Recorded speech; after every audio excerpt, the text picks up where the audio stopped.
A very pleasant morning to honorable members of jury, respected teachers, esteemed guests, and my dear fellow mates.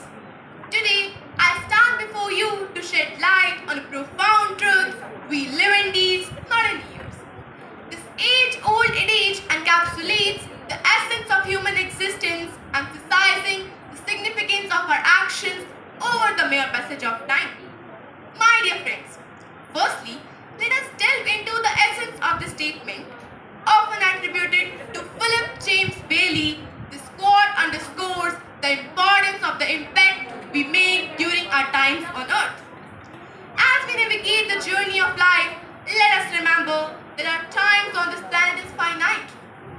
As the years may come and go, but it is our deeds, the actions we take, the choices we make, and the contributions we offer that define our legacies and shape the world around us. As, my dear friends, let us understand better with the help of an example. As an oak tree lives for 300 years, but at last, as usual, it is used as a firewood.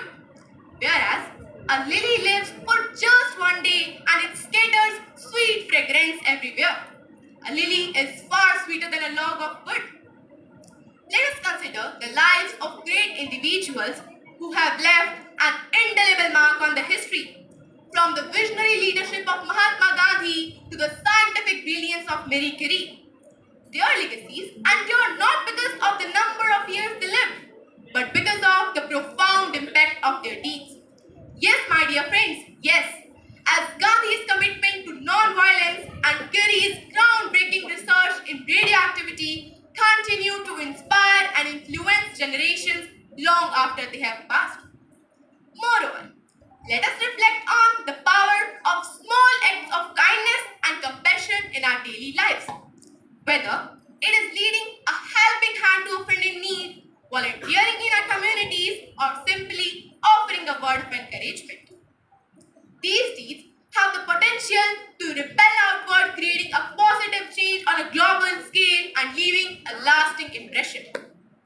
In the classroom, on the playground, and in our interactions with others, we have the opportunity to embody this principle. Every act of kindness, every instance of perseverance, and every display of empathy contributes to the collective tapestry of human experiences, enriching the lives of those around us and shaping the world we inhabit. Furthermore, it is important to recognize that our deeds extend beyond our immediate sphere of influence. In an interconnected world facing by right challenges, the choices we make can have far-reaching consequences. Whether it is addressing environmental degradation, advocating for social justice, or promoting equality and inclusivity, our actions have the power to catalyze positive change on a global scale. As we navigate the journey of life, let us remember that our times on this planet is finite, as all the living beings on this earth are the creations of God. So the purpose of our life should be to do good to others and help them. My dear audience, let us embrace the profound wisdom encapsulated in the words, we live in deeds, not in years. Let us seize each moment as an opportunity to leave a meaningful mark on the world, knowing that our actions have the power to catalyze positive change on a global scale and inspire all the future generations. At last, remember, it's not the number of years you live that matters. It's the profound impact of your deeds. Thank you and have a nice day.